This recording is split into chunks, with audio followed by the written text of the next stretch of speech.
Although this room is known as the Queen's sitting room, it was really more of an office, for this was where the Queen would work on state business and meet with her private and press secretaries to discuss the fine detail of forthcoming royal visits.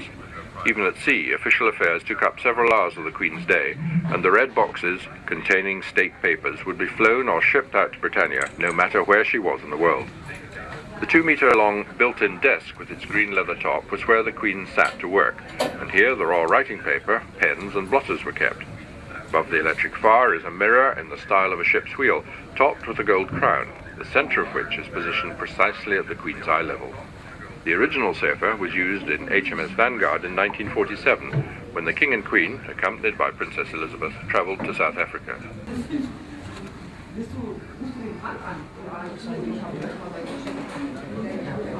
The royal family and their guests would gather for drinks before lunch or dinner. Drinks would be served by a royal steward from the well-stocked pantry in the corner of the room.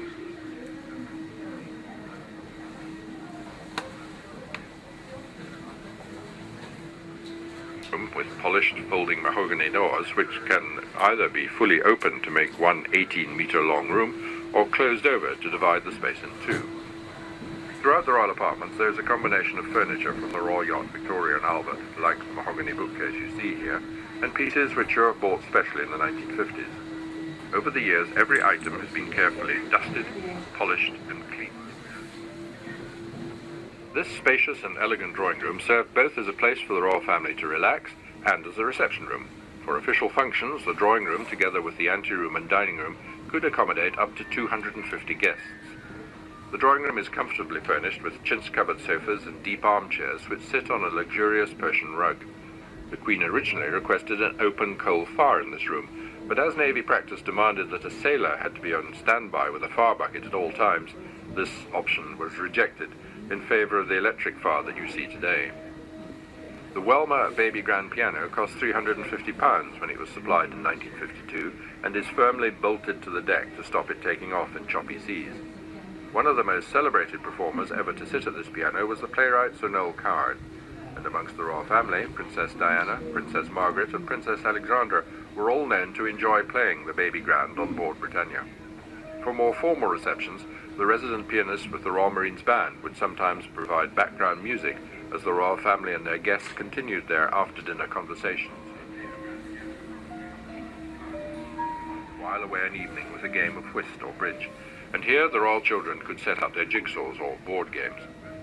Spectacular arrangements of flowers were always to be seen in the drawing room, and indeed throughout the royal apartments.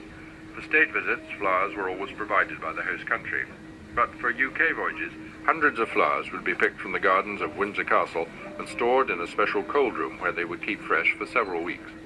And it would be the job of one of the yachtsmen, a royal steward, to act as chief flower arranger. Britannia was a ship in which hierarchy was strongly defined. It was reflected in everything from the food served to the sleeping arrangements. Halfway down the pecking order came the petty officers and Royal Marine sergeants, and this was their mess or living quarters, with their sleeping area adjoining. This first room, with the bar in the corner, was where they would relax. The atmosphere in the mess was notoriously friendly, and all who set foot in here could be guaranteed a warm welcome. An invitation to have a drink here was highly sought after, especially by the royal family. During the Queen's Western Isles cruise around the northwest of Scotland, the usual strict protocol on Britannia was relaxed, and then the Queen and other members of the royal family would be entertained by the petty officers in here.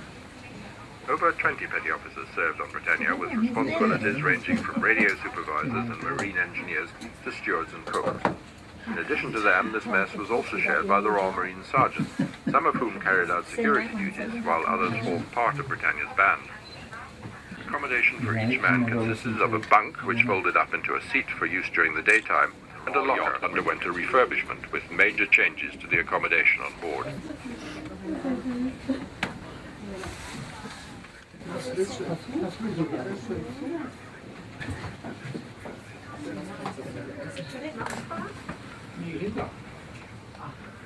Yeah.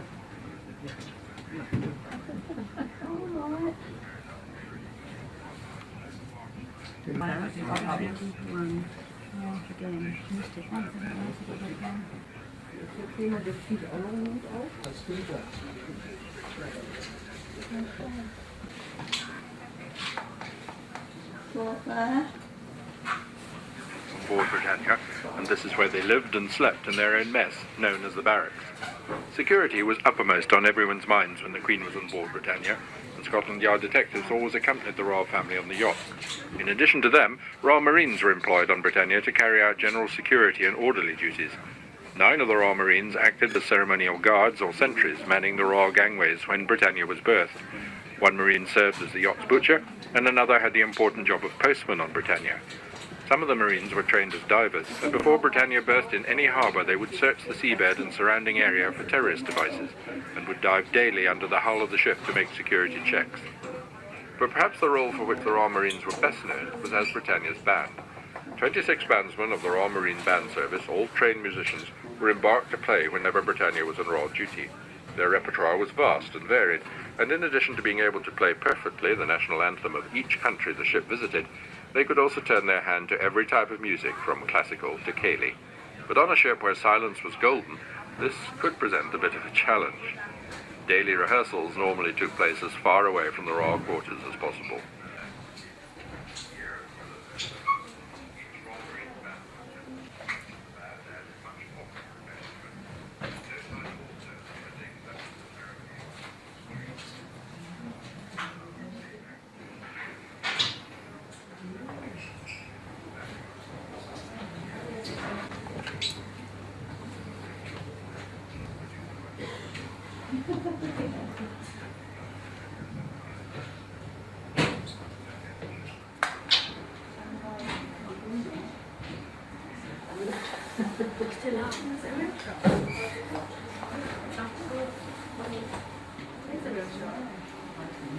The warrant officers and chief petty officers mess. As the most senior yachtsmen on board, the warrant officers and chief petty officers had their own mess with separate sleeping quarters, some of which you can see as you continue the tour. Those were responsible for overseeing a range of activities.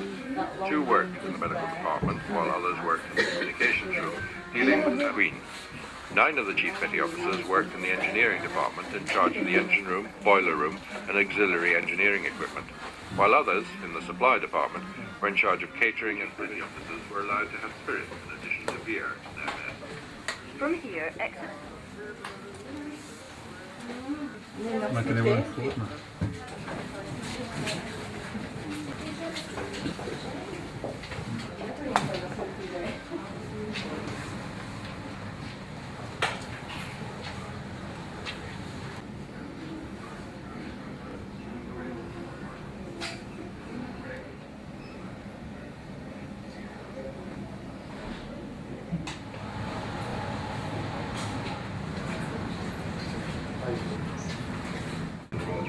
The Queen's official mail would be flown or shipped out daily from London, no matter where Britannia was in the world. And then the ship's mail would join up with the Royal Mail, and the officers and yachtsmen could send and receive post daily via the Buckingham Palace Court Postmaster. For the ship's sick bay and adjoining operating theatre with their original 1950s fittings have an austere and slightly ominous appearance. The sick bay had accommodation for 2 patients in the cot beds, with a further 2 bunks contained within the bench seat. In overall charge was the principal medical officer, who headed up the medical department on board Britannia. He was assisted by 2 trained physiotherapists. Directly in front of you is the doctor's consulting room, with the operating theatre to your right. The ship's doctor looked after the officers and crew, but when the Queen travelled on Britannia, she was attended by the Royal. Britannia was built in 1953. The ship was designed to serve not only as an official royal residence, but also to double as a hospital ship in wartime, complete with dental surgery, laboratory, operating theatre, and X-ray room. It was estimated that up to 200 patients could be accommodated in the royal apartment, and it was always the Navy's boast that Britannia could be converted into a hospital ship within 24 hours. However, this never proved necessary, and in 1992 it was officially decided in the Navy to have a laundry permanently manned by her own crew. The laundry was also larger than would be usual for a ship of this size. The extra capacity was required should the yacht ever have been converted to a hospital ship. When the ship was on royal duty, the 240 officers and yachtsmen might regularly expect to change uniform up to 6 times a day. With such vast quantities of washing, the laundry machines, dryers and steam presses worked non-stop around the clock. However, a carefully scheduled rota ensured that their washing was done on different days from that of the officers and the yachtsmen.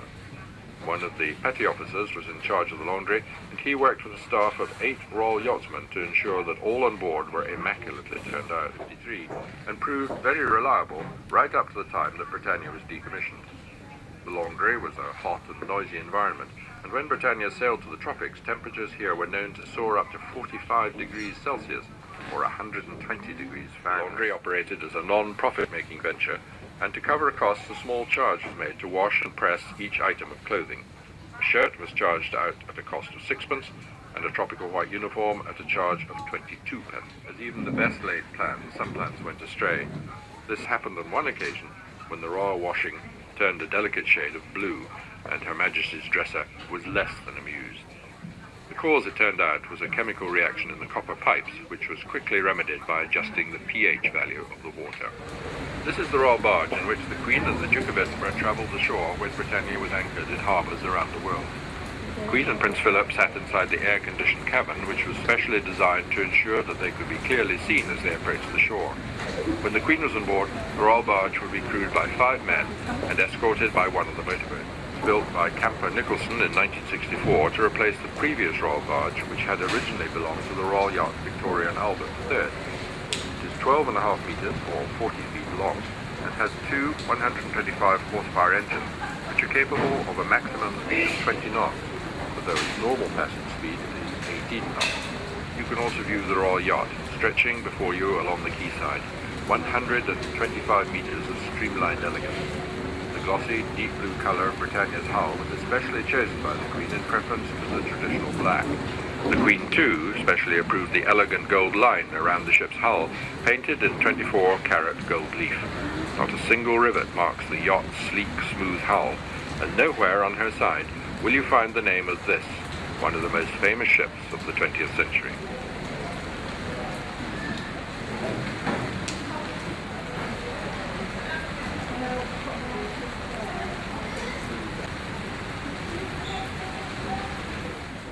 Il avait qu'à y aller avant, lui. Non, mais il était après nous, allez. The Royal Yacht Britannia stands as a proud testament to British marine engineering. It has barely changed throughout Britannia's life, and practically every piece of machinery, every gadget, stopcock, switch and dial operated faultlessly until Britannia was decommissioned in 1997. When America's General Norman Schwarzkopf was shown Britannia's spotless engine room in 1992, he was reported as saying, "Okay, I've seen a museum piece. Now where's the real engine room?" and it is true that the engine room with its chrome dials and old-fashioned steam turbines has an air of antiquity. But this was the very heart of the ship. And it was these 2 engines which carried Britannia over 1 million miles, once around the globe for every year of her life. The 2 pairs of shiny black cylinders which you can see set into either side of the main part of the engine room are the 2 high and low pressure steam turbine engines. Steam passed from the boiler room next door through the large white pipes into these turbines which connect to the gearbox. The gearboxes are in turn connected by 30-meter long shafts to the ship's propellers. The engine room receives its instructions from the bridge via the wheelhouse telegraphs on the speed and movement of the ship. The engines are capable of developing a total of 12,000 horsepower and drive the yacht at 21 knots, the speed that Britannia was capable of providing throughout her life. At the front of the engine room, the sparkling chrome dials were used to monitor the different stages of steam pressure and vacuuming, which were critical to ensuring the safe passage of Britannia. Manning the engine room was labour-intensive, and amongst the yacht's crew there numbered some 80 engineers. At any one time, there would be 8 men on duty in the engine, boiler, and associated machinery.